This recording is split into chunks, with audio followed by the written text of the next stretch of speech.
Business question, Angela Eagle. Thank you, Mr. Speaker. I wonder if the Leader of the House would give us the business for next week. The Leader of the House, Mr. Chris Grayling. Well, Mr. Speaker, before I give the business of the House, can I echo your words of congratulations to all of those elected as Select Committee chairs, to offer my commiserations to those who were unsuccessful, and to echo your words of thanks to all of those, particularly the officers of the House, who were involved in conducting the election process. Mr. Speaker, the business for next week will be on Monday, the 22nd of June, second reading of the Education and Adoption Bill. On Tuesday, the 23rd of June, consideration in committee and remaining stages of the European Union Finance Bill, followed by a motion related to the High-Speed Rail London to West Midlands Bill. On Wednesday, the 24th of June, there will be the third allotted opposition day on a subject to be announced. Thursday, the 25th of June, there will be a general debate on reports into investigatory powers, and on Friday, the 26th of June, the House will not be sitting. The provisional business for the week commencing the 29th of June will include, on Monday, the 29th of June, consideration in committee of the Scotland Bill, Day 2. On Tuesday, the 30th of June, consideration in committee of the Scotland Bill, Day 3. On Wednesday, the 1st of July, there will be an opposition day, the fourth allotted day, on a motion to be announced. On Thursday, the 2nd of July, there will be a general debate on a subject to be announced. And on Friday, the 3rd of July, the House will not be sitting. Angela Eagle. Thank you, Mr. Speaker. And can I thank the Leader of the House for announcing next week's business, in particular the debate we will have next Monday on stone theft. After the events of the last few months, we on this side have been wondering where our election stone has got to. Mr. Speaker, I'd also like to offer my congratulations to all those colleagues who've just been elected to chair select committees. They do an extremely important job in this House, and add my commiserations to those who were unsuccessful. Given that my own nomination process is over now as well, I can safely say that MPs are now free to roam the corridors completely undisturbed. Mr. Speaker, later today, the report on options for the restoration and renewal of Parliament will be published, and I understand the recommendations will all have significant, expensive implications. Can the Leader of the House tell us how he will ensure that the whole House has a chance to discuss and debate the way forwards? Mr. Speaker, I note that once again there's no reference to English votes for English laws in the future business, but rumours continue to abound that we will be discussing government plans as early as next week. So can the Leader of the House assure me that we would have adequate time to discuss and debate these important proposals, and could he tell us when that is likely to be? Mr. Speaker, the Greek debt crisis poses a serious threat to Europe's economy, and that includes the UK. With the Greek Central Bank now warning of a painful road ahead and no sign of a solution, could I ask the Leader of the House what contingency plans exist to protect the UK economy from the effects of a Greek exit from the Eurozone? And will he arrange for the Chancellor to come to the House and report on the outcome of the meeting of EU finance ministers in Luxembourg today? Mr. Speaker, after last week's breathtaking U-turn in the Bavarian Alps, the Prime Minister is now in full retreat on the EU referendum bill. We've had complete confusion over the referendum date. First, the Prime Minister said it could coincide with next year's elections, but this week he was forced to back down at the last minute because he knew he'd lost his majority. We still don't know whether Eurosceptic cabinet ministers will be able to campaign for an out vote, something I believe the Leader of the House will want an answer to at least sometime soon. And finally, on Tuesday, after frantic whipping and a desperate letter from the Europe Minister begging them not to rebel, no fewer than 27 backbenchers, including 5 former cabinet ministers, voted against the government. So after this sorry spectacle, can the Leader of the House tell us whether this government has already conceded our amendments on the order paper today? And can we have a debate on the complete chaos which has characterised the government's flagship bill? Mr. Speaker, I was thinking of watching the new Jurassic World, but if I want to see a bunch of dinosaurs tear each other apart, I might as well stay and watch his backbenchers. This week we marked 800 years since the signing of the Magna Carta and the origin of the rights that we enjoy today. While some of its clauses, such as the return of the Welsh hostages and the removal of fishing weirs from England, have been somewhat overtaken by events, this country's commitment to basic rights and freedoms remains a proud part of our heritage and crucial to our future. As the nation celebrated at Runnymede, can the Leader of the House tell us why the Prime Minister chose to mark this anniversary by reaffirming his intention to scrap the Human Rights Act? And can he tell us why the Prime Minister has rejected the advice of his last Attorney-General, the Right Honourable Member for Beaconsfield, who said that scrapping the Act will undermine human rights across Europe? Mr Speaker, I know the Prime Minister couldn't tell us what Magna Carta actually meant when he went on Letterman 3 years ago, but he'd be wise to pay attention to the lessons of history now. The Magna Carta came about because the King fell foul of pushy, rebellious barons who wouldn't accept his authority. After the Magna Carta was signed, the King ignored it and kept going back on his word, and it took the King's death from a surfeit of peaches and a new young king before the rebels finally quietened down. Mr Speaker, after the Chancellor's impressive debut at Prime Minister's questions yesterday, if I were the Prime Minister, I'd be worried, and I'd certainly stay well away from any peaches. The Leader of the House, Mr Grayling. Mr Speaker, to start with, she mentioned the subject of stone theft, and I have to say it is a matter of great concern to all of us when matters of national heritage are endangered. And I have to say I was particularly concerned by the idea that the Labour Party might take this object of great symbolic importance, break it into tiny pieces and sell it off in the way the Berlin Wall was sold off. So perhaps she could give us an assurance that that won't be happening. I thank her for comments about the Select Committee members, and of course she's wrong in saying that the election process will now end, because we now have those people looking to stand for membership of those Select Committees who will be campaigning. But it has certainly, Mr Speaker, been a great exercise in democracy around this House, though the tea room will probably be a quieter place for at least the next 48 hours.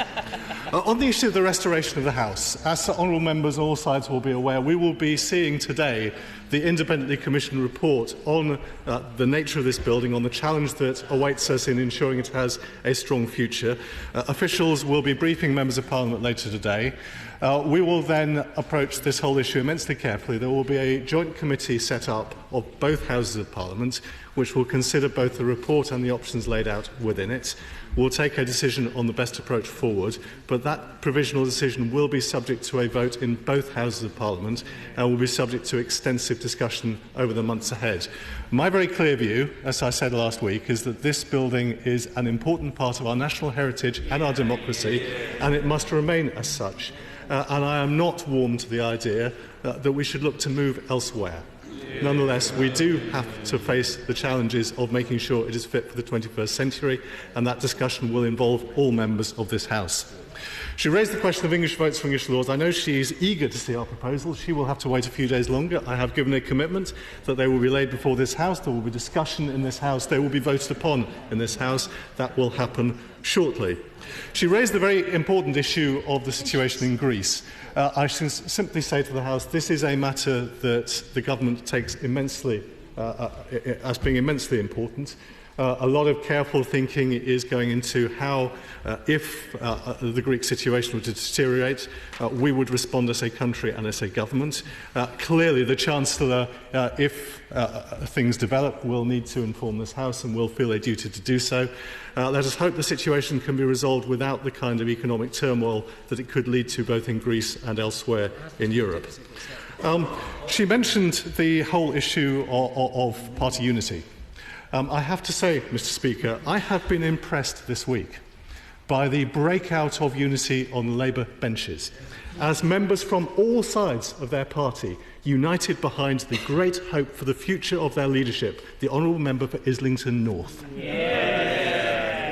And I have to say, as I looked at her background, I looked at the nature of the people who've been supporting her campaign, I did wonder whether, and I would congratulate her on having made the next round of the contest, they might make a dream ticket together. But, Mr Speaker, she mentioned anniversaries this week. You are, I am sure, aware that this week also marks the 200th anniversary of the Battle of Waterloo. The reenactment of that great battle taking place today. What you might not have known, Mr. Speaker, is that Napoleon's armies marched to Waterloo under the banner of an eagle. The eagle was defeated, it was captured, and, Mr. Speaker, it is now in the hands of the Scots. Mr. James Cleverly. Speak, thank you. After yet another very serious car crash near Galleys Corner on the A120 in my constituency, will my right honourable friend make government time for a debate on traffic flow and safety improvements on this very important road in my constituency?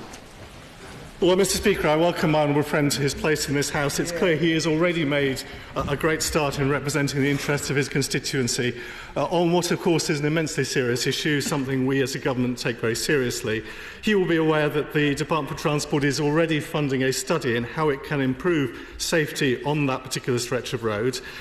They will be looking very carefully at the conclusions of that study, and I hope will make necessary improvements. Speak Wishart.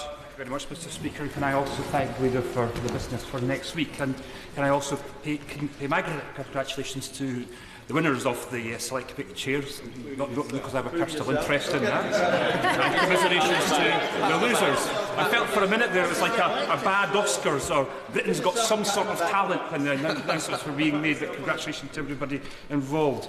I'm sure the Secretary of State this morning has heard the absolute fury from Scotland about the early ending of the renewable obligation for onshore wind, and the very real threat from the Scottish Government to have this judicially reviewed, such as the threat to the 70% of the industry that is based in Scotland, the threat to some 100 or so applications that will now be under threat because of this Conservative Government's almost ideological contempt for onshore winds and other renewables. And it seems to fit into a pattern, Mr. Speaker. We've got the Scotland Bill in a couple of weeks' time, but this week there was not one amendment accepted by a government that said they would listen to the Scottish Government when it came to the Scotland Bill. Amendments that were agreed cross-party amongst even the Conservative Party in the Scottish Parliament, which have been rejected once against the government. Mr. Speaker, it's almost as if they want us to go when it comes to the way that they're dealing with the Scottish issues in this House of Commons. And I want to come back to English votes for English laws too, Mr. Speaker, because my honourable friend, the member for Aberdeen North, asked some very basic and reasonable questions about his proposals and plans for English votes for English laws. And what do we get? I intend to bring the proposals to the House.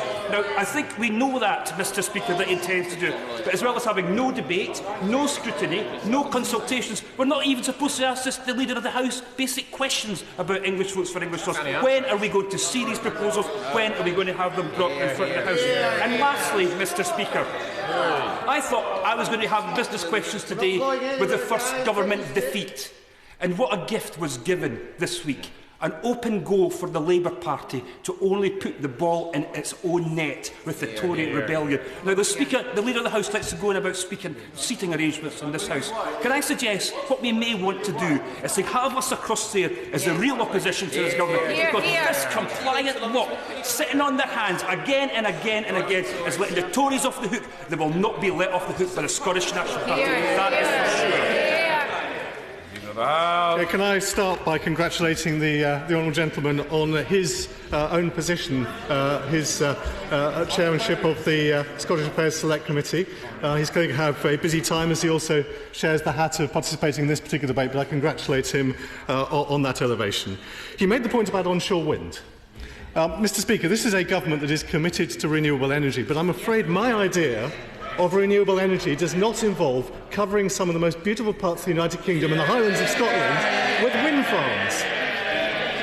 I'm a supporter of offshore wind, but I'm also a supporter of the beautiful countryside in the United Kingdom, and I want us to preserve it. And I'm proud to be part of a government that believes that is important. He made the point about the Scotland Bill. Mr. Speaker, the Scotland Bill implements the recommendations of the Smith Commission, a commitment that was made by this government, by the previous government, and continued by this government in the wake of the decision by the Scottish people to remain a part of the United Kingdom. On the English votes issue, as I said earlier, Mr Speaker, I will, when we are ready to do so, inform the whole House. And I simply say to the Scottish Nationalists, with apologies, I don't intend to inform them before I tell the whole House what our plans are. And lastly, on the seating question, I do gather that the morning race is still continuing, Mr Speaker. It looks like the SNP won that race this morning. But I think seating arrangements on the other side are a matter for the two parties opposite to sort out and for us to watch with amusement. Maggie Throup. I've recently been contacted by the directors of the last remaining traditional Nottingham lace makers, Colne Lace, whose business operates in my constituency. They've recently been informed by Historic England that both their business and their business premises are about to be listed. This would seriously impact on the way this historic company operates and may put it in jeopardy. With this in mind, would my right honourable friend consider a debate on the way Historic England operates its listing process, given the fact that Colne Lace is a going concern, not a museum? Yeah. Well, Mr Speaker, my honourable friend makes a very important point, that regulation to protect our heritage should not destroy our heritage. She is absolutely right to draw this matter to the attention of the House. I would encourage her to bring the issue to the department concerned in both written questions and possibly an adjournment debate. She's made an important point today that I'm sure ministers will have noted. Sir Gerald Kaufman. Has the right honourable gentleman seen early day motion 143, career makers recruitment, standing in my name? Will he turn his attention to it in order to get the Secretary of State for Work and Pensions, and if need be the police, to deal with these rogue people who exploit employees, harm them, damage their lives? This is an essential matter, and I look to the right honourable gentleman to follow it up. Well, Mr Speaker, can I commend the Father of House for his continuing diligence on behalf of people in Manchester who do, from time to time, not often, but from time to time, have to deal with unacceptable employment practices of the kind that we would always in this House condemn. I can't comment specifically on the case he's raised, but I can say that I will make the Department for Work and Pensions aware of the concerns he has raised this morning, and I hope he will take opportunities to raise it directly with my colleague, the Secretary of State, as well.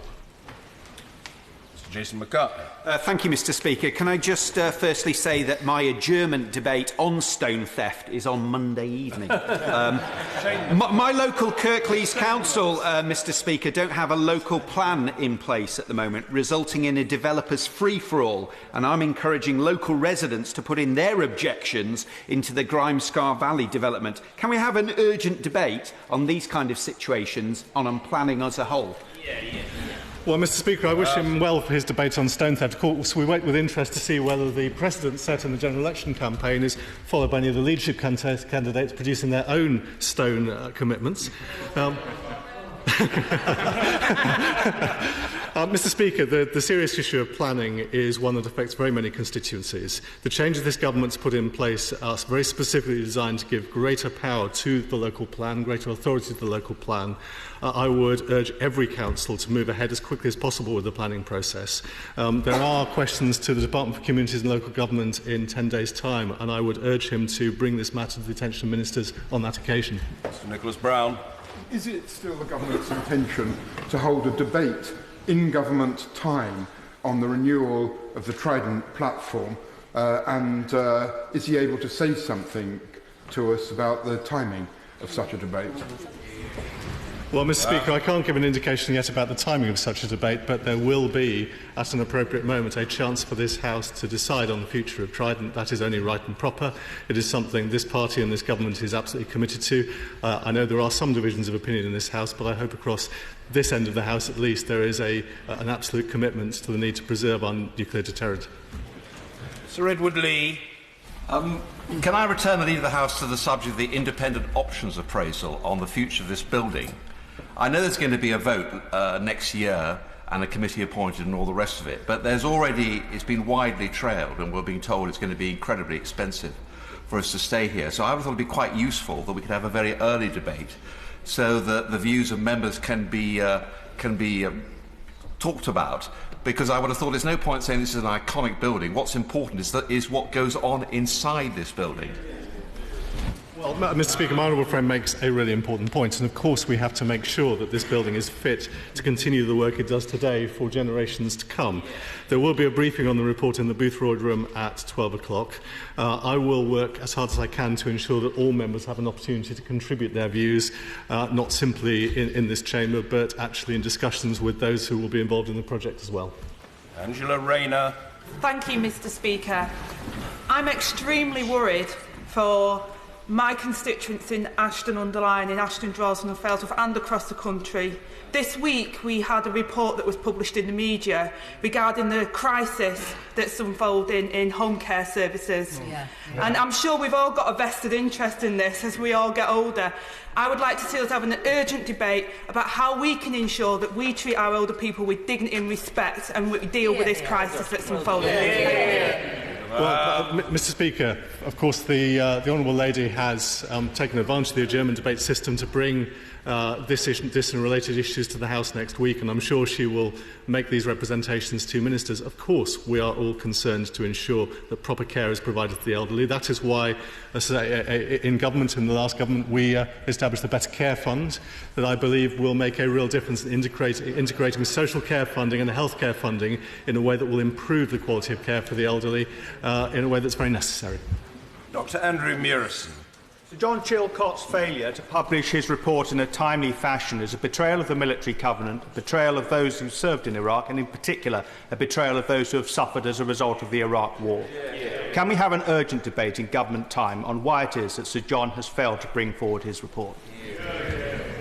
Well, Mr. Speaker, you'll be aware that there is increasing concern across this House about the amount of time that it is taking for Sir John's report to be published. He will have seen that the Prime Minister himself has expressed concern about this. It is, of course, an independent study, but I very much hope that those involved in putting together the report are listening very carefully to the strength of views coming from this House. The current delay is simply not what anyone envisaged, nor is it, in my view, the right way to treat an issue of this importance. Mr. Ian Paisley. Thank you, Mr. Speaker. Is the Leader of the House as alarmed as I am at the collapse of a number of trials of notable Republicans in Northern Ireland, including Padraig Wilson and Rosa McLaughlin and a host of others, other cases where people have been arrested, such as Jerry Adams, and no trial pertaining thereto, and that these trials have all collapsed because of serious sex cases that they have allegedly been involved in? The fact that none of these historic trials can be brought to a proper and full and complete hearing is resulting in the damaging of public confidence. Does the Leader of the House feel that there's an opportunity for a proper inquiry into those matters? Gerald. Well, Mr. Speaker, the honourable gentleman makes a series of important points. What I would say to him is that in my previous role I had regular contacts with the judiciary in Northern Ireland, who I regard as of very high quality and very committed citizens of Northern Ireland. And so I would in no way wish to say anything that denigrated the work that they did.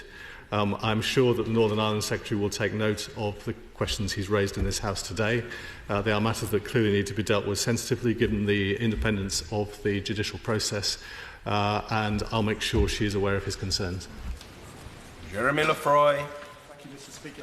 With the resurfacing of the M6 diverting much of the nighttime traffic through Penkridge, Gailey and Dunstan in my constituency, could we, for up to 70 nights in the coming months, could we have a debate on how Highways England can operate this resurfacing and other such major works more efficiently and effectively so that it does not cause such disturbance to residents? Well, Mr. Speaker, having had to divert off the M6 a couple of times myself recently because of the roadworks, I do share his concern about the impact on surrounding communities. It's not always avoidable, given the need for improvements, and of course, as the improvements take root, as they are opened, it will probably impact in a positive way on the communities he represents.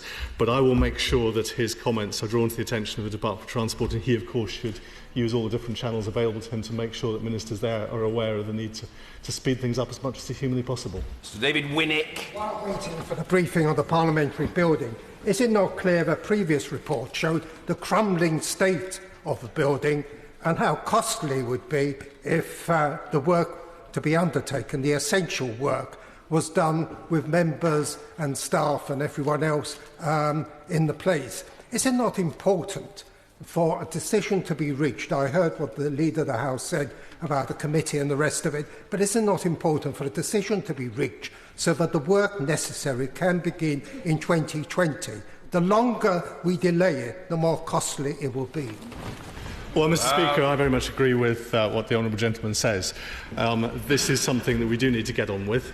There is no benefit in inappropriate delays. Of course, there is other work to be done on the parliamentary estate before that can happen, but I am very clear that this is something we need to move ahead with expeditiously. Mr. David Nuttall. Oh, thank you, Mr. Speaker. Can we please have a debate on vehicle excise duty, what most people call car tax or road tax? This will give members the opportunity to consider the rules governing this tax, and in particular the practice of DVLA of collecting tax twice for the same month when a vehicle changes hands from one owner to another.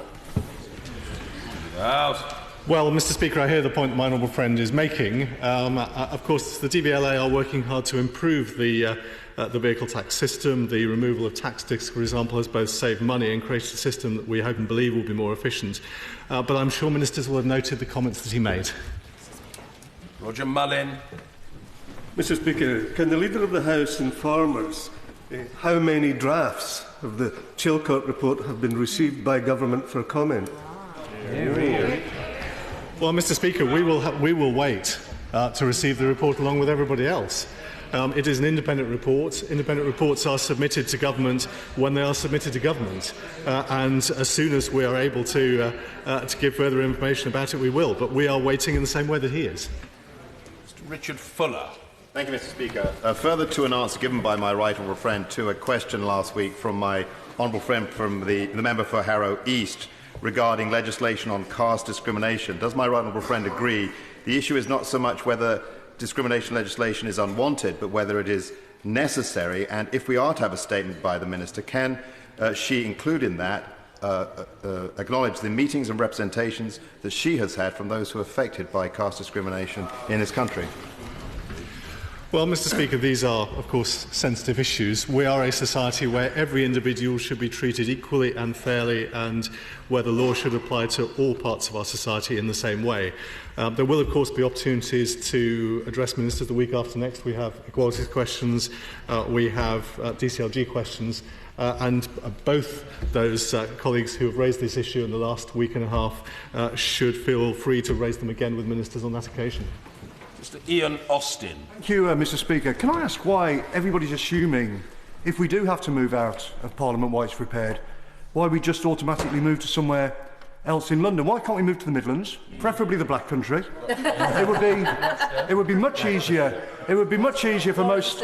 It would be much easier for most members to get to, and it would enable ministers and the metropolitan elite running the civil service to find out what life's like for the rest of us. And as you'll know, Mr. Speaker, from your celebrated visit to Dudley just a few years ago, the Edwardian masterpiece that is Dudley Town Hall, as the honourable member for Dudley South in his place will know, is at least twice the size of this chamber and would provide adequate accommodation for every member. Well, Mr. Speaker, I commend the honourable gentleman in his diligence in promoting the great town of Dudley and the Black Country, which is a fine part of this country, with a great heritage, but also some great businesses and some great communities. What I simply say to him, though, I suspect that if we ended up having a debate about alternative venues for this House, we'd very probably find 650 different arguments being made. Mims Davis. Thank you, Mr. Speaker. Southampton Airport is in my constituency, and aircrew in all planes in all airports are rightly suitably trained for any emergency. However, there has recently been an incident of a death on a plane heading to Europe of a 47-year-old woman. Would my right honourable friend support allowing time for debating about suitable equipment on aeroplanes, in particular defibrillators, in times for need and to stop diversions happening? Well, Mr. Speaker, my honourable friend makes an important point, and I would pay tribute to Southampton Airport. Many years ago, long before I was a member of this place, I was actually involved in organising the launch event for the terminal building at that airport, so I know it well. And I have to say that it is a fine asset to the area around her constituency. What I would say is that I'm sure that Transport Ministers would have noted what she said, but I think it's important that she uses the platform she has as a Member of Parliament to also put this point to the airlines themselves. It's one of those things that we can do as Members of Parliament, to influence outside organisations to change the way they operate. Mr David Anderson. Mr Speaker. Speaker, for 7 years, public sector workers have borne the brunt of the austerity agenda imposed on them by the party opposite. 800,000 people lost their jobs, pay cuts, pension cuts, the tax on terms and conditions. Can we have a debate in government time about when we're going to start respecting and rewarding the public sector workers of this country, in particular how we recruit the nurses, the firefighters and the care workers going forward, because if we keep on treating with disrespect, nobody will want to do the job. Well, Mr Speaker, I think we have some magnificent people in our public sector who do a fine job for this country. But that fact does not remove the need for us to balance the budgets. It does not remove the fact that this country and this government needs to live within its means. That was the big division between us at the general election. It was the argument they made. It's the argument they disagreed with. The reality is we won. Mr Henry Smith. Thank you, Mr Speaker. After Chad, the United Kingdom is the country that charges the most air passenger duty anywhere in the world, and indeed many of our European competitors don't charge any such tax at all. A recent PwC report highlighted that if the tax was abolished, the economy would benefit by up to £2 billion. Can we have a debate on the future of air passenger duty? Well, Mr Speaker, air passenger duty is one of the taxes that was introduced by the Labour government, which I wish was lower. And I'm pleased that in government we've been able to freeze it. We've been able to remove it for children, and I know it's something the Chancellor of the Exchequer will continue to keep under review, and we will, of course, after the budget in early July, have extensive chances to debate both this and other taxes, and I hope my honourable friend will take advantage of the opportunity to do that. Rebecca Long-Bailey. Thank you, Mr Speaker. The Leader of the House may be aware that as a result of Aviva's recent takeover of Friends Life, it plans to slash £225 million from its annual budget. As part of the proposals, it intends to close its offices in Salford, Stretford and Salisbury, creating devastating job uncertainty for over 780 employees. There are also further proposals to close offices in Dorking, Exeter and central Manchester. Given the national scale of this terrible issue, is the Leader of the House amenable to diarising an urgent debate in this chamber? Well, Mr Speaker, it's always difficult when major corporations reorganise, they cut jobs in one part of the country, create jobs in another to rationalise their operations. And I commend her for what she is doing in raising the issues and challenges faced by her constituents. I would suggest simply that she uses the opportunities that exist both in this chamber and Westminster Hall to bring a minister to this House to raise her concerns directly. And I give her an assurance that if her constituents end up losing out as a result, then the facilities available within the Department of Work and Pensions to help those who have lost their jobs will be deployed as effectively and as quickly as possible to help them. Mr Chris Heaton-Harris. Thank you, Mr Speaker. I was wondering if the Speaker of the House, the Leader of the House, would give us an early statement on the future of onshore wind farms, following the very welcome announcement today to end subsidy and change planning law. And maybe in that debate we could then remind the Honourable Member for Perth that nearly more than double the number of current MPs for the SNP wrote to the Prime Minister demanding this change 4 years ago, and nearly 6 times as many MPs had that in their manifesto this time round. Well, Mr Speaker, first of all, can I pay tribute to my old friend for the work he has done in this area? And what I would say to those colleagues who are new to this House, one of the things that all of you can do is change the way this country works by making a consistent and effective argument. My honourable friend from Daventry did that over wind farms and has, in my view, made a big difference to the way this government operates. And what I would say to him is, I absolutely agree with him, and I'm still I say befuddled, Mr Speaker, by the fact that the Scottish nationalists appear to want more wind farms over some of the most beautiful parts of the United Kingdom, which I want to cherish and protect for future generations. Michelle Thompson. Speaker, can the Leader of the House, if he is unwilling or unable to confirm how many versions of the Chilcot report he has seen, can he definitively confirm that the Government has seen some? And a simple yes or no would suffice. Thank you. Well, Mr Speaker, I have seen no versions of the Chilcot report. Mr Philip Davis. Speaker, can we have a debate on the continued crossings of illegal immigrants across the Mediterranean? Whilst it's perfectly understandable that people want to see people rescued who are at risk of dying, many of my constituents are concerned that the Royal Navy are picking these people up and continuing their journey into the EU rather than picking them up and turning them back round and taking them back to where they came from. Is it the government's policy now to give safe passage to any illegal immigrants seeking to enter the EU or the UK, provided that they can prove that their journey is dangerous and life-threatening? Order. Just before the Leader of the House replies, can I just very gently remind the House that questions, and it's not with reference specifically to what we've just heard, but more generally, should relate to next week's business and include a request for a statement or a debate. The Leader of the House. Well, Mr Speaker, my honourable friend makes an important point. We have, I think, a twin duty. One is to ensure that the right humanitarian support is in place to prevent people from drowning in the Mediterranean, and I would commend the work that's being done by members of our armed forces to ensure that that doesn't happen. But alongside that, we do need a long-term solution to this problem. Now, we are not opted in to the arrangements that could lead to some of those who are arriving in Italy at the moment being moved to this country, and it is our view that we need to put in place arrangements that will deter more from setting off across the Mediterranean. This is something the Home Secretary has been in discussions about this week in Brussels. The Government will continue to seek to encourage EU partners to find a solution to the problem, but I am absolutely of the view that the solution is not about a large number of additional people coming to the UK. Stephen Doughty. Speaker, Leader of the House will be aware of the very serious cases in the press this week involving the constituency of my honourable friend, the member for Dewsbury, but also historic cases involving my own constituency of individuals travelling to Syria and Iraq and elsewhere to fight.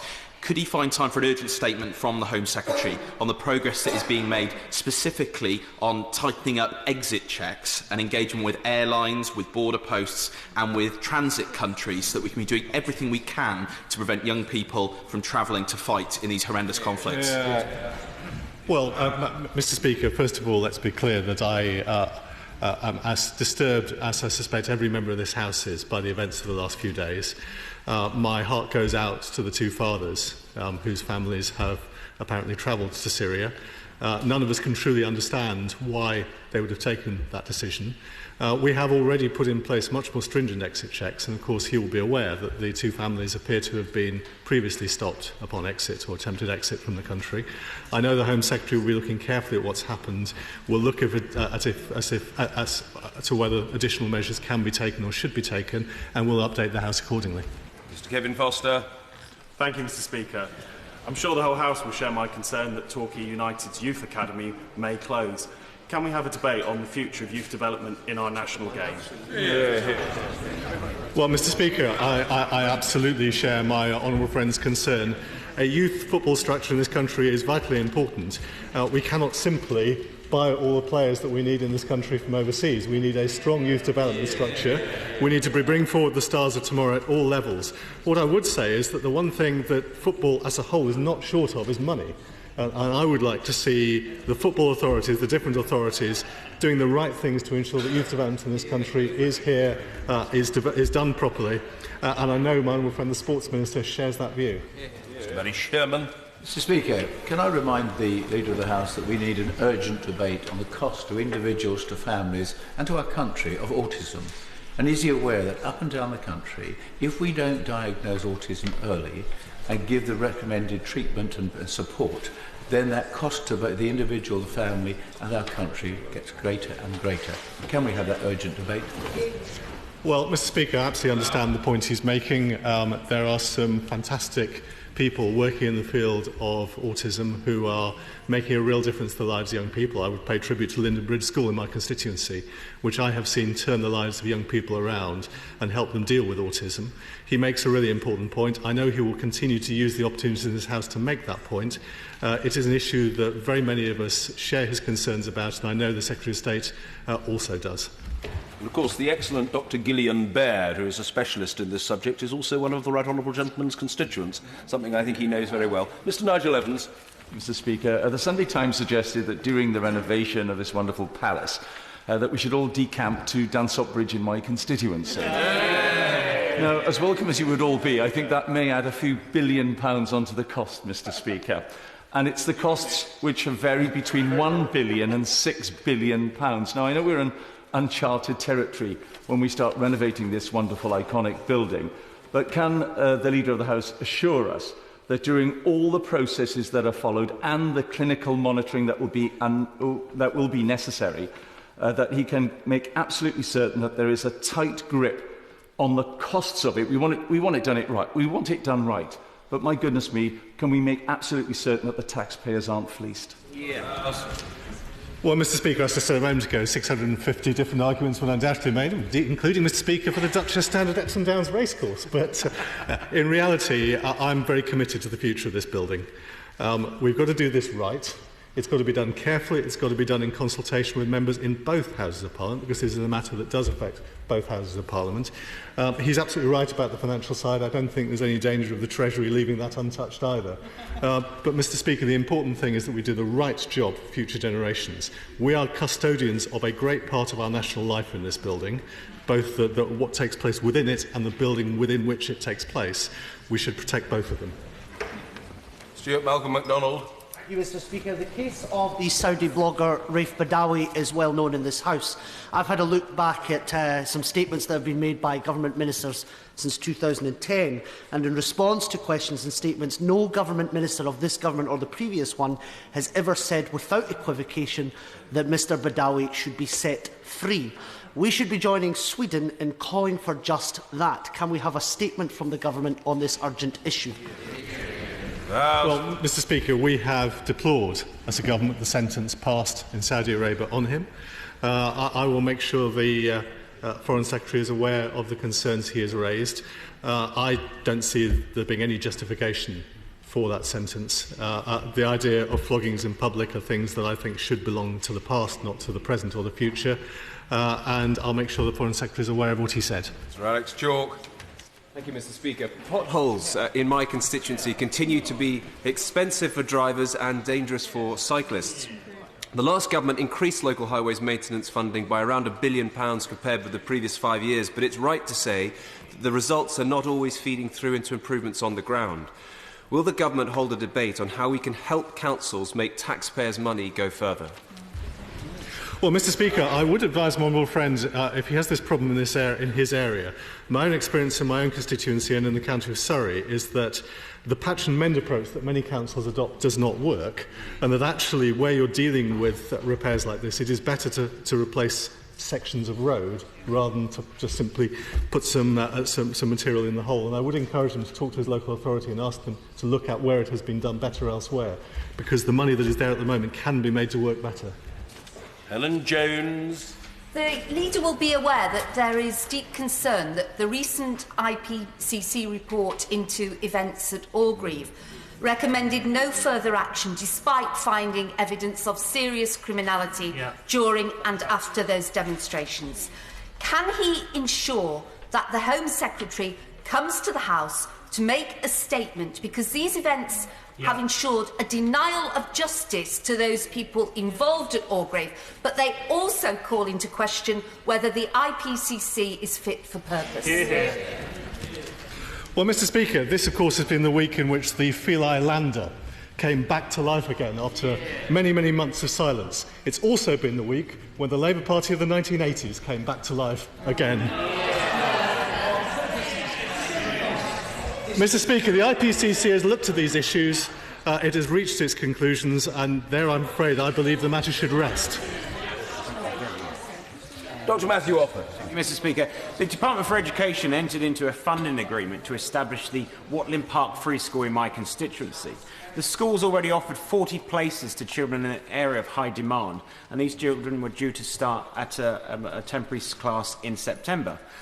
Barnet Council played its part through its Assets Regeneration and Growth Committee, agreed to sell it a parcel of land, and that was a majority decision of the committee. Unfortunately, a minority members of the Labour group decided to refer it back to full council, putting in jeopardy the 40 places of the 40 children. As I was unfortunately not called at education questions... Order. This is very long. A very single, short sentence, a single short sentence will suffice. The Honourable Gentleman. Very important as well, Mr Speaker. Order. I'm not disputing the importance of it. In a kindly way, I'm telling the Honourable Gentleman, I'm not debating it with him, I'm telling him he was too long. A short sentence, and that will deal with it. Can we have a Minister come to this batch box to explain how we can stop these important agreements being undermined by individuals who have an ideological axe to grind? Well, Mr Speaker, this is another example of where the Labour Party cannot move away from the ideologies of the past. The fact is that free schools are making a real difference to the education of young people in this country. They are helping raise standards in a way that is necessary for the future of those children and for all of the future of people in this country. And of course we find on a local level members of the parties opposite blocking it. I am sure that my honourable friends in the Department of Education will have noted his remarks. I just hope that the Labour Party takes note of the need for change and the need to allow improvements to happen. Kelvin Hopkins. Thank you, Mr Speaker. Reference has rightly been made to the Greek crisis, and it is indeed coming to a climax, and it's possible within a few days they may have re-established their own national currency. As well as having a full debate on all the implications for Britain and indeed the world, Europe and the world, of that event, can we also have some suggestion from the government as how we might extend the hand of friendship to the Greeks who have suffered so terribly as members of the Eurozone? Well, Mr Speaker, can I give the Honourable Gentleman assurance of two things? First of all, if matters develop in a way that leads to the problems in Greece becoming more pronounced, then ministers will certainly wish to address those matters in this House. But the second thing I would say to him is that we regard the Greeks as friends, as long-standing allies, and we would certainly wish to do everything we can to help them in difficult times. Mr Stephen Phillips. Much, Mr Speaker. Further to the question from my honourable friend, the member for Daventry, the written statement from the Secretary of State for Energy and Climate Change this morning on subsidies for new wind farms is very welcome and will be welcomed in Lincolnshire, where we've seen far too many attempts to carpet our beautiful countryside in wind farms. Can my right honourable friend persuade the Secretary of State to come to the House so that we can ask whether individual applications which are still in the pipeline will or will not be permitted, and can that happen next week? Well, Mr Speaker, fortunately, I can assure my friend that the Secretary of State will be in this House for questions next week, and I would urge him to take advantage of that opportunity to make the points he wishes to raise with her. He, of course, has also been one of those colleagues who has made a real impact on the policy of this government. He has rightly been seeking to protect the character of Lincolnshire. It still amazes me, we still hear from sedentary positions, the party over there, complaining about this decision, when actually it will help protect the character and beauty of Scotland. Patrick Grady. Thanks, Speaker. Thank you, Mr Speaker. This morning, I think as we speak, the Vatican is publishing a new encyclical letter from Pope Francis, which will contain a radical message about social justice and protection of the environment. Can the Leader of the House tell us when the Government might respond to that and whether it will give the House an opportunity to consider what the Holy Father has to say? Well, Mr Speaker, we wouldn't normally make a direct governmental response to a statement from the Vatican, but there will, of course, be opportunities in the next few days with both the Prime Minister, the Climate Change Secretary, to raise these matters with her. Of course, the Pope makes important points, and I would just remind the House that my honourable friend, the Climate Change Secretary, has only this week given consent to an important new project in Swansea Bay that will generate renewable electricity. A smart approach to renewables is the right thing to do, is what this government stands for. Mr Andrew Bridgen. Speaker. I'm sure my right honourable friend is well aware of the long-running scandal surrounding the way in which the Post Office have dealt with issues with its Horizon software system, which has seen large numbers of postmasters and postmistresses potentially wrongly prosecuted. Can we have an urgent debate on this and about the potential injustices that have been perpetrated in the past and currently? Yeah. Well, Mr. Speaker, can I congratulate my honourable friend on being such a persistent advocate for those who have been affected by this. It is, of course, a commercial matter between the submasters and sub-postmasters and the Post Office. They are independent contractors to it. But nonetheless, he has, I think, played an important role in making sure this issue is very firmly on the Post Office's agenda. I know he's doing that again next week. It was addressed by the Select Committee in the last Parliament.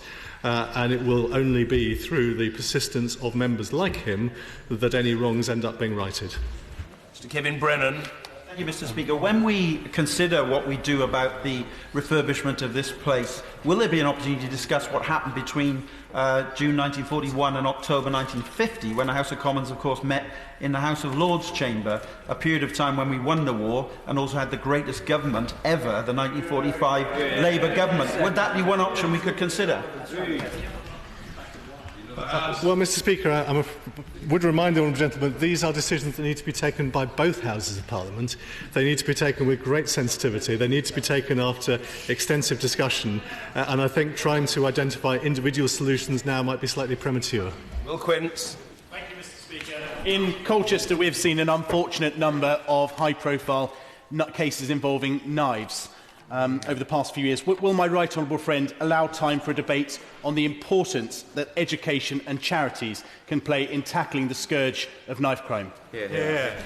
Well, Mr. Speaker, I might start by paying tribute to my honourable friend. Members may not be aware that, notwithstanding his fantastic victory in Colchester at the election, the coalition is still alive and kicking in Colchester, because last week he and a Liberal Democrat member of Parliament did a citizens' arrest on a burglar. I would congratulate him for doing that. He brings a new dimension to justice enforcement in this House. And I would say to him that knife crime is an issue that the government takes very seriously, and I would encourage him to bring forward questions or an adjournment debate to make the points about Colchester. Before we embark on the essential inquiry into the terrible mistake of sending troops into Helmand in 2006, in the vain hope that not a shot would be fired, can we debate the need to replace the cumbersome Chilcot arrangement with the form of a parliamentary inquiry commended by a select committee in 2009 that would ensure truth being speedily delivered, not endlessly delayed? Well, Mr. Speaker, firstly I should say that when the Chilcot process is finally completed, there are clearly some serious lessons to be learned from it. I am personally a believer that we should make greater use of the skills that exist within this House. I can't prejudge any post-mortem of the process, except to say I have no doubt at all that it will take place. Mr. Ian Liddell-Granger. Thank you very much, Mr. Speaker. The last few weeks we've seen Cafe Nero being blackmailed by a bunch of people, only 200 of them, into not taking milk from my constituents. Could we please have time to debate in this House where these organisations feel they can get away with it, they can do what they want, and they don't have any recourse to law or any other way of stopping this? Well, Mr. Speaker, I think my honourable friend has made an important point, has put on the record an important point. And what I would simply say is this: it is not acceptable, to my mind, for companies to give in to pressure from a very small number of activists in a way that can damage the livelihoods of people who may have in reality no connection at all to the issues that are being raised. What took place was utterly unacceptable. I'm glad Cafe Nero changed their minds, but I wish they hadn't taken the decision in the first place. Diana Johnson. Speaker, following the very disturbing report from the NSPCC this week showing that there have been an additional 8,500 recorded offences, sexual offences against children to April 2014, yet prosecutions are actually falling. Can we please have a debate in government time to get to what's happening in this very important area? Well, Mr. Speaker, this is an enormously important issue. I do suspect that a significant part of the increase is because, in a way that is entirely welcome, more victims are now feeling able to come forward to report crimes that otherwise would have gone unnoticed and unreported, and that is good. It is, of course, of enormous importance that all those authorities involved do everything they can to bring to justice the perpetrators of those crimes. Justice Questions is on Tuesday next week. I hope she'll raise that directly with my colleague, the Secretary of State. Yesterday, Mr. Speaker, Prime Minister's questions were revelation. I thought, for instance, the honourable gentleman who stood in as Leader of the Opposition did an extremely good job. But I'm sure both sides of the House would have been wowed by how the Chancellor of the Exchequer handled himself at the dispatch box as acting Prime Minister. He has, of course, been made First Secretary of State. And in the business of next week, could the Leader arrange a short written statement confirming that if the Prime Minister was incapacitated, the Chancellor would take over? Well, Mr. Speaker, I'll make sure the Prime Minister is aware of the question that my honourable friend has raised. Yes. The honourable gentleman's well known for his preoccupation with the health of others. Mr. John Cryer. Thank you, Mr. Speaker. The Leader of the House may well be aware of the series of crises which have afflicted Barts Hospital Trust in East London, which is the biggest trust in the country, covering 2.5 million people, and which includes a series of very, very damning CQC reports. The situation is not sustainable. It simply cannot go on in the same way. Could we have a statement on the floor of the House from the Secretary of State for Health, or perhaps a debate on the same? Well, Mr. Speaker, my honourable friend makes an important point. There are a number of trusts that have faced pressures, there are a number that are doing an excellent job. And, of course, the Secretary of State and those who lead NHS England will always take careful cognizance of where problems and issues arise. I will make sure his concerns are drawn to the attention of the Secretary of State, and I'll invite the Secretary of State to respond to him accordingly. Mr. David Burrows. Speaker, can we have a debate about looked after children going missing from care? A concerning report from the London Assembly this week highlighted that in Enfield, 199 children have gone missing from care in the last 5 years, 109 for over 24 hours, putting them at risk, these vulnerable children, of abuse, exploitation and radicalisation. Well, Mr. Speaker, my honourable friend makes an important point, and in fact it links very much to the point made a moment ago by the honourable lady on the opposition benches, that the disappearance of children from care can lead to all kinds of adverse consequences. And one of the things, I have personally talked to some of the victims of the sex abuse gangs, and one of the things that to me was most striking was the way in which young people were able to walk into and out of care easily without proper monitoring and without supervision in many parts of this country. That simply shouldn't happen, and I think every local authority has a duty of care towards young people to ensure they're not wandering the streets at night and cannot be preyed upon by these gangs. As colleagues will know, I'm keen almost invariably to get everyone in at business questions, but we do now need to speed up a bit. So if account could be taken, that would be helpful. Callum McCaig. Thank you, Mr. Speaker. I'll be incredibly brief. We've touched on the ending of the subsidy for renewable onshore wind. With a stroke of a pen and a written statement and a press release, £3 billion worth of investment in Scotland is at risk. When will the Secretary of State come to this House and explain that disastrous decision to Gerald? Well, Mr. Speaker, the Secretary of State will be here next week, but we will continue to have a substantial wind sector in this country. We continue to support offshore wind, but I do think there are limits to the amount our countryside can be covered by wind farms. Now, that may be a point of difference between us, but I'm quite happy to have that argument with the residents of Scotland as well as the residents of England. Mr. Bob Blackman. Thank you, Mr. Speaker. The Davis Commission into the future of airport expansion is due to report at the end of this month. Clearly, the government will want to reflect on the recommendations. But can my right honourable friend arrange for a statement to be made on the day that the report is issued, followed by a full day's debate, so that members across the chamber can give their views to inform that thinking of the government? Well, Mr. Speaker, first of all, can I give the House an assurance that the Secretary of State will, of course, be addressing these issues in this chamber, and I'll take note of his request for a debate. This is, of course, something that will affect a number of colleagues. It will need to be considered carefully by government and by this House, and I'll do everything I can to make sure that happens. Blenkinsop. Mr. Speaker, 1 week after Harwich, In an unreported and undocumented incident, 55 mainly Albanian nationals had been trafficked into Killingham Docks, Lincolnshire. This received no coverage and was hushed up. The Border Force are losing staff on the Humber and Lincolnshire and the entire enforcement office at Hull. T-Sport officers were sent down to deal with the situation, but have now found themselves under 90 days' notice of redundancy. What exactly is the government's policy for border controls on the east coast of England? We have a statement debate on the matter, indeed. Well, our policy on this is to do everything we can to make sure our borders are tight and secure. We face a constant battle to try and do so. But I will draw my honourable friend, my right honourable friend, the Home Secretary's attention to the concerns he's raised and ask her to respond to him. Martin Vickers. Thank you, Mr. Speaker. The Leader will be aware that many RBS customers earlier this week failed to receive funds into their account as a result of a computer failure. I was surprised to hear an RBS spokesman on Radio 4 yesterday say he thought it was inappropriate that customers should receive compensation.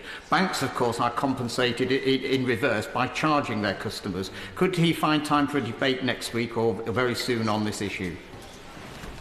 Well, Mr. Speaker, my view is that if a bank has a failure of this kind and it ends up costing its customers money, it has a duty to those customers. It's as simple as that. They are buying a service from the bank. If the bank ceases to be able to deliver it for a period of time and they suffer financially as a result, then the bank should respond accordingly, and I very much hope they do. Mr. Sammy Wilson. Whilst my friends in the Scottish National Party may wish hard-pressed electricity consumers to continue to pour money into the wind energy gravy train, communities across the United Kingdom will welcome the Government's announcement today.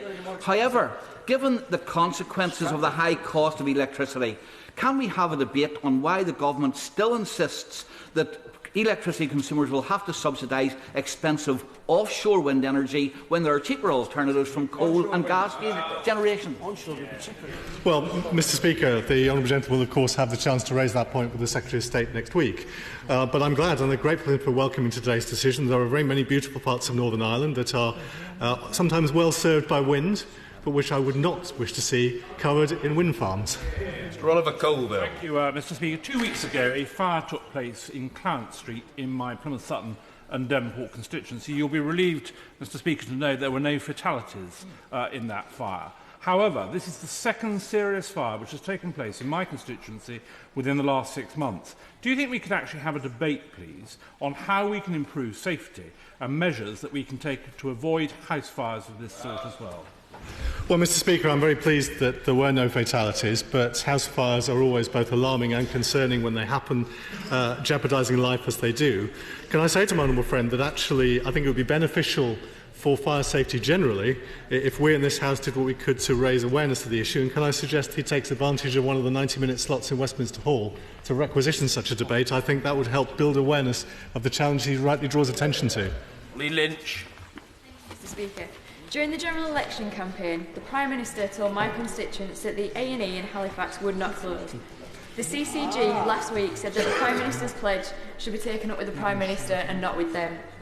Can I ask for a statement from the Prime Minister, or alternatively a meeting with him, to clarify just how and when he intends to keep his promise to my constituents to keep the A&E open? Mr. Speaker, the whole point about the reforms that we put in place in the last Parliament is that ultimately decisions rest with the GPs. And I should say I congratulate her on her election. In my own constituency, where a similar issue was faced, I consulted all the local GPs. It became absolutely clear they didn't want change, and so change didn't happen. I would suggest she does the same. Lynn Davis. Thank you, Mr. Speaker.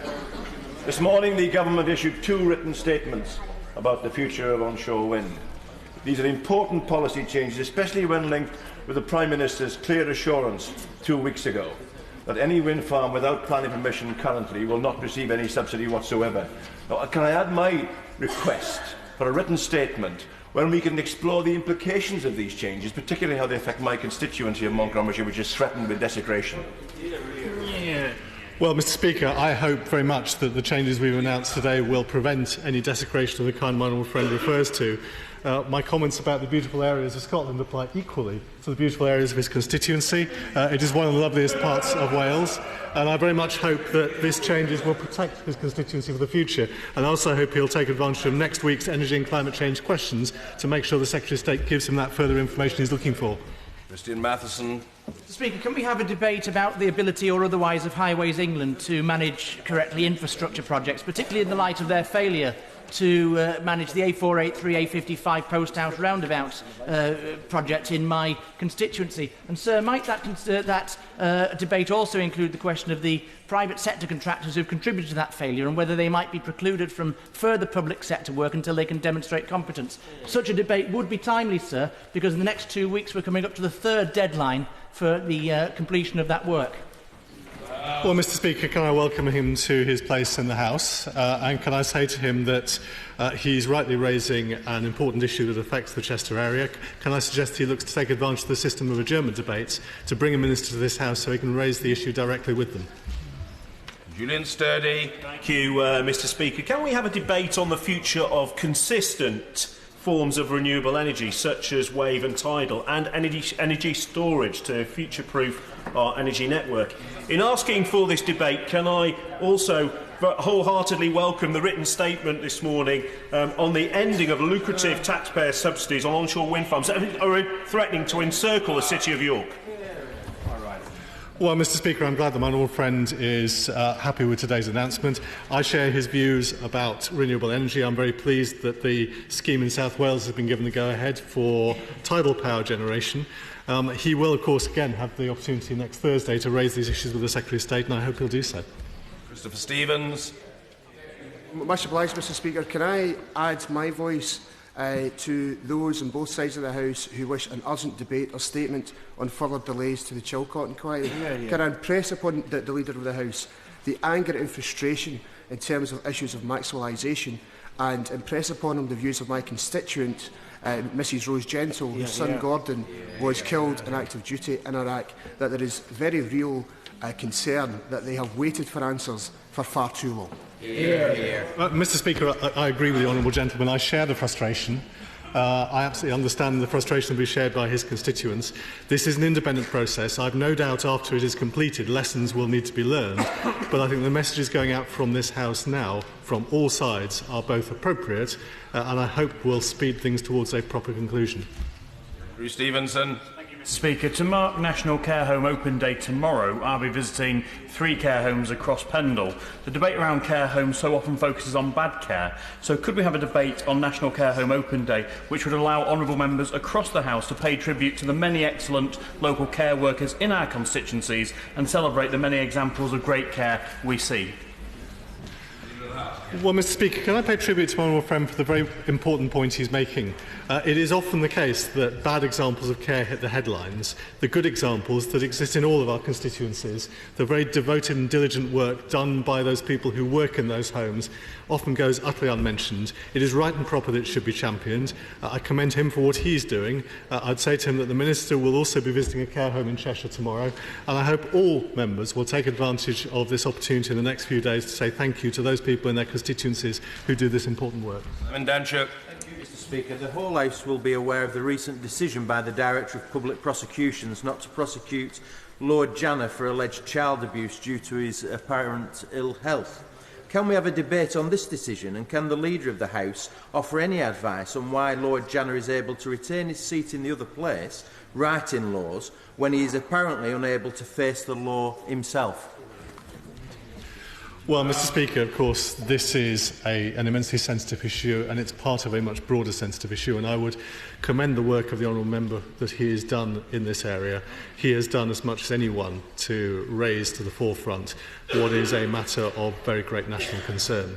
And of course there's been a lot of debate and a lot of controversy around the particular decision that's been taken. There is an adjournment debate next week at which members will have the chance to raise concerns and issues about the Crown Prosecution Service, and I'm sure that the messages that come from that debate will be listened to very carefully there.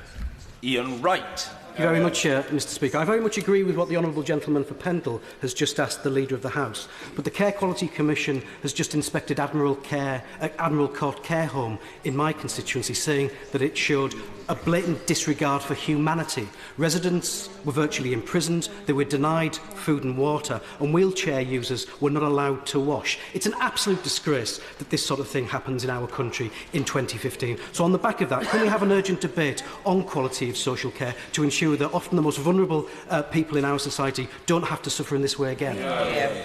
Mr. Speaker, of course, the point the honourable gentleman made is the flip side of what we said a moment ago. That whilst there is great care in this country, sometimes there is awful care in this country.